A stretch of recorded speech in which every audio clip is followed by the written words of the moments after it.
भूमि भरोसा डूब है और कल्पत है त्यों देव। इस भूमि के जो आधार से आप ये मान बैठे हो कि मथुरा में जाने से और जीव का कल्याण होगा, या काशी में ही मोक्ष प्राप्त होता है, या भूल है आपकी। क्या बताना चाहते हैं कि मुक्ति खेत मथुरापुरी, वह कीन्या कृष्ण कलोल, और कंस केसी चाणूर से वह फिरते डामाडोल। कर्म प्रधान है, जैसे कर्म करोगे चाहे मथुरा में करो चाहे काशी में करो, कर्म का फल मिलेगा, धरती कुछ लाभ नहीं देगी। क्या संदेश क्या दिया है यहाँ इस सेंटेंस में, समृतवाणी में, कि यदि आप मथुरा को मोक्ष अक्षेत्र मानते हो, और किस लिए कि वहां श्री कृष्ण जी किलोल किया करते थे, घूमा फिरा करते थे, रास करते थे। उसी मथुरा में कंस था, केसी और चाणूर जैसा न बकल तरवाया, उनकी ब्रांड माटी हुई, उनको नरक स्थान मिला। उन कर्म माड़े किए तो अच्छे कर्म कहीं बैठ के कर लो, सद्भक्ति करो, उसी से लाभ होगा। और फिर क्या डले डुआ रखे हैं कि बरसाना में जाएंगे, बरसाने में नहीं गए तो अधूरी भक्ति रहेगी वहां की। क्यों? क्योंकि राधा जी बरसाने की लड़की थी और श्री कृष्ण जी की प्रेमिका थी। अब वहां के लोग, जो बरसाना के लोग इतने भ्रमित हैं, वो क्या कहते हैं, एक दूसरे को राम राम भी नहीं बोलते। वो क्या कहते हैं, जैसे सुबह सुबह या कभी भी मिलते हैं आपस में, हम कोई राम राम कहता, कोई सत्साई बोलते हैं, तो वो कहते हैं राधे राधे। तो सामने वाला कहेगा अखा बेटा राधे राधे, और राम भी भूल गए, और राधे उस काम की लड़की ने पूजन लाएंगे, देख कहाँ डले डुबा दिए, राधे राधे श्याम मिला दे। वो बरसाना में सिफारिश लुआन जाओ राधे की कि कृष्ण से मिला दे, कृष्ण ने मिलकर के कला टूट जाएगा, वो आप जन्म मृत्यु के अंदर। तो पुण्यात्माओं, इस काल के दूतों ने यो 9 मन सूत उलझा रखा है अज्ञान का। ऋषिदास की ड्यूटी ला दी परमात्मा ने साची कहने की। एक बार तो सबको दुख होता है, पर बाद में आनंद बहुत आता है। पुण्यात्माओं, ये अन्य जितने भी ऋषि महर्षि आप देखते हो, संत, ये वही बातें कहते हैं, वही ज्ञान बताते हैं जो जनता को स्वीकार्य है। जैसे आप बहुत से संतों के बारे में सुनते हो, आसाराम जी जैसे क्या कहते हैं, 7-8 मंत्र बता देते हैं, जो तुमने अच्छा लगे वो सुन लो। वो गुरु हैं, कमाल की बात कर दिया। जैसे कि डॉक्टर के पास कोई मरीज जाता है और उसके आगे 7-8 प्रकार के कैप्सूल डाल दे कि उठा ले जो सा तुझे पसंद हो, रोग कट जाएगा। खाक डॉक्टर है वो। डॉक्टर से ये बताएगा ये टेबलेट है, इस समय लेनी है, और ये इसके परहेज हैं, और ऐसे ऐसे वो डॉक्टर होता है। तो इस प्रकार हमारे धर्म गुरुओं ने हमारे इस भक्ति मार्ग का बट्ठा बैठा दिया। पुण्यात्मा, जैसे एक हमारे यहाँ भी वो एक वृद्ध है, 60 साल वर्ष का था, सन 2000 की बात है। हम यात्रा पर गए थे परमात्मा के वो मगर देखने के लिए बच्चों को, क्योंकि उसमें थोड़ी संगत थी।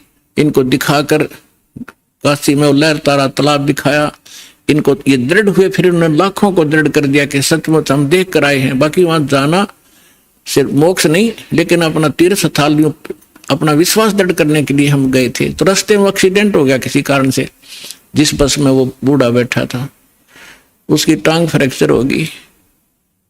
यहाँ किसी डॉक्टर को दिखाया, वो जहाँ पुराने आश्रम में रहा करता था। उसको क्या किया, जैसे डॉक्टर ने से कह दिया हमने कि इसकी वहां पट्टी लगाया होगा, डॉक्टर कंपाउंडर ने भेज दे।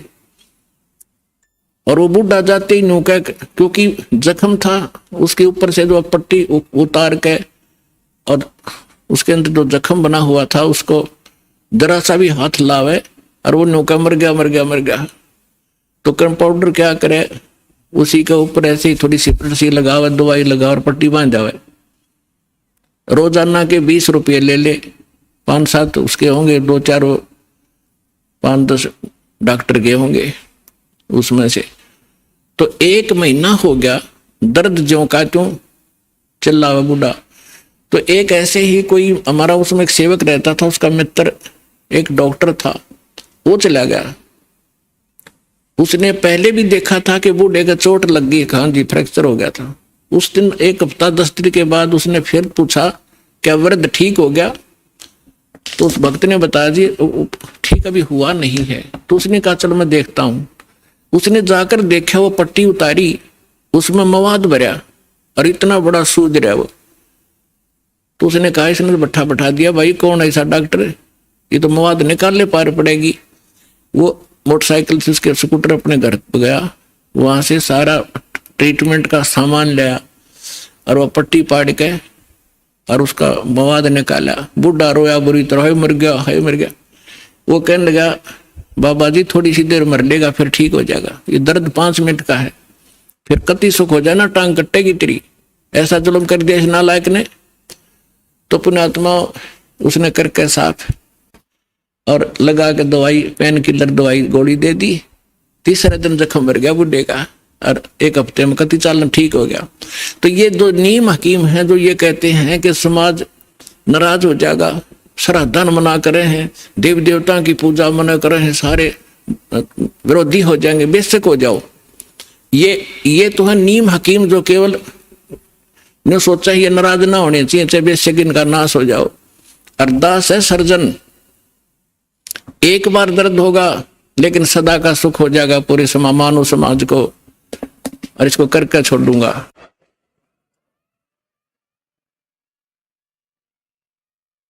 तो यहाँ क्या बताना चाहते हैं परमात्मा के मन मथुरा दिल द्वारका नगरी, कहाँ फिरता बरसाने नु।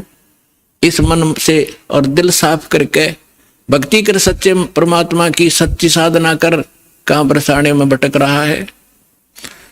फिर क्या बताते हैं कि जब फरमान धनी का आवे, को राखे घर जाने नु। जा सतगुरु का शरणा लीजे, जो मेटे जम तलवाने नु। मैं तो दे दी है बालम याने नु, मैं तो दे दी बालम याने। अब क्या बताया है गरीबदास साहिब जी ने कि जिस समय आपके प्रारब्ध में, आपके किस्मतानुसार जब आपकी मृत्यु आगी और यम के दूत आपको लेने आएंगे, तो कोई नहीं रोक सकता उसको। मासा घटे ना तिल बधे, विद ना लिखे जो लेख। तो कैसे, अब यहां क्या बताना चाहते हैं कि यदि आपकी मृत्यु का समय आ गया और चाहे आप 30 वर्ष, 40 वर्ष, 50 वर्ष के हो, 10 वर्ष के हो, 2 वर्ष के हो, 4 वर्ष के हो, तो आपकी मृत्यु होगी ही होगी। फिर क्या बताते हैं कि जा सतगुरु का शरणा लीजिए, जो मिटे जम तलवाने नु। तलवाना माने जैसे सम्मन आते हैं कोर्ट से, और उस उच्च कोर्ट से या राष्ट्रपति से उसका सटे मिल जाता है, तो वो सम्मन वापस हो जाते हैं। तो यहां क्या बताना चाहते हैं कि जब फुरमान धनी का आया, आदेश आ गया, यहां जो विधाता ने विधान बना रखा है, तो को रखे घर जाने नु, और जा सतगुरु का शरणा लीजिए, मिटे जम तलवाने नु।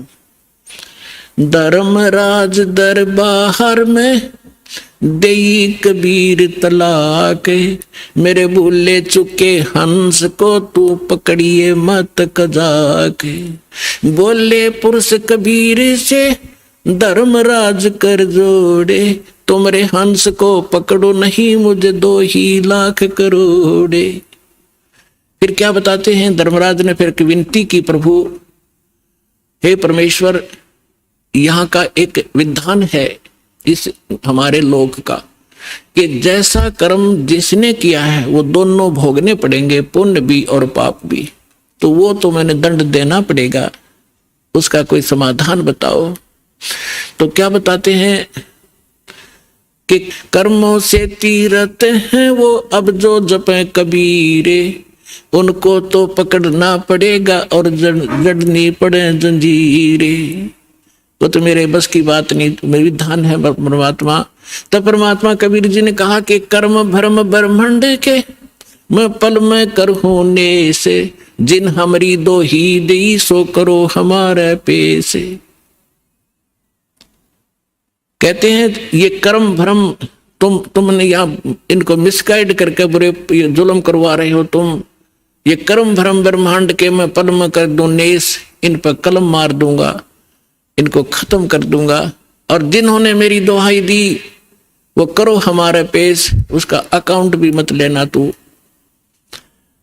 तो ये ज्ञानदास सुनाता ही रहता है, परमात्मा की अमरवाणी है, कोई डूम बाट के गीत नहीं, उस सच्चे परमेश्वर का बताया हुआ सच्चा विधान है। और ये ज्यों का त्यों है।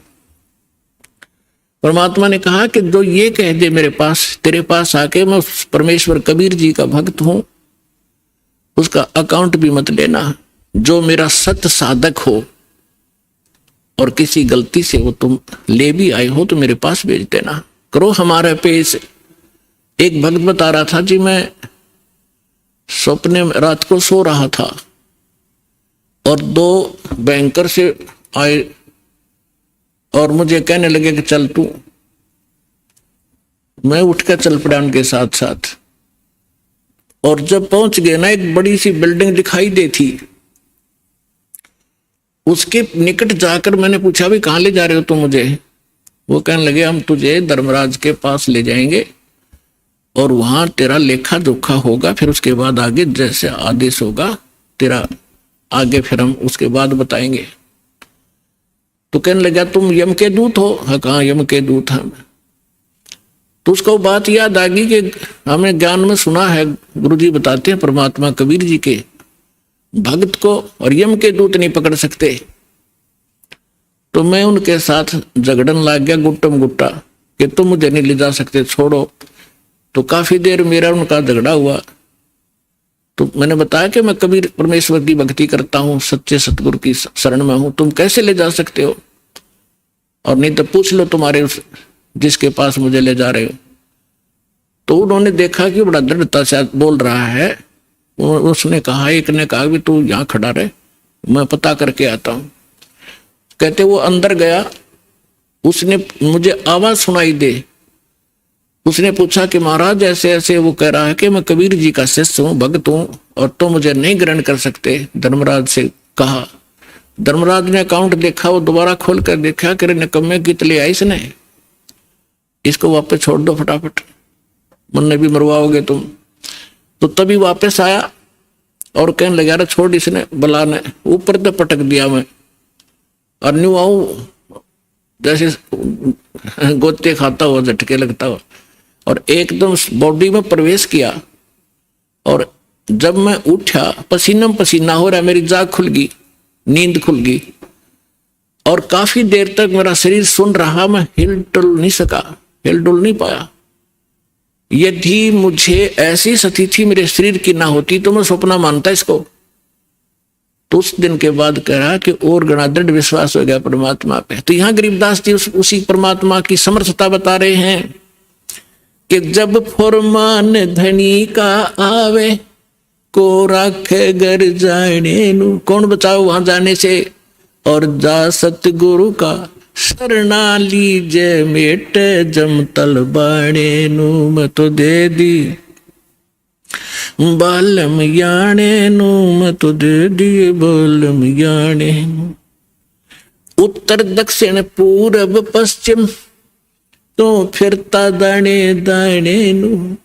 इस समर्थ की शरण में आने से आपको इतनी बरकत देगा यू भगवान, थोड़े काम में घना सुख, घना फायदा होगा। और आप उल्ट साधना करते हो, गलत साधना कर करके और अपना कर्म बिगाड़ दिए, भक्ति नाश कर ली। जिस साधना से आपको आप कर रहे हो, इससे आपको कोई बेनिफिट होने वाला नहीं है। यहाँ क्या बताते हैं? उत्तर दक्षिण पूरब पश्चिम फिरदा दाने दाने नु, सर्व कला सतगुरु साहेब की हरि आए हरि आने नु। तुम तो कहते हो कि भगवान हमने मिलता नहीं, और भगवान हरियाणे में आए और मुझे मिले, सतलोक लेकर गए, फिर वहां पे छोड़ा।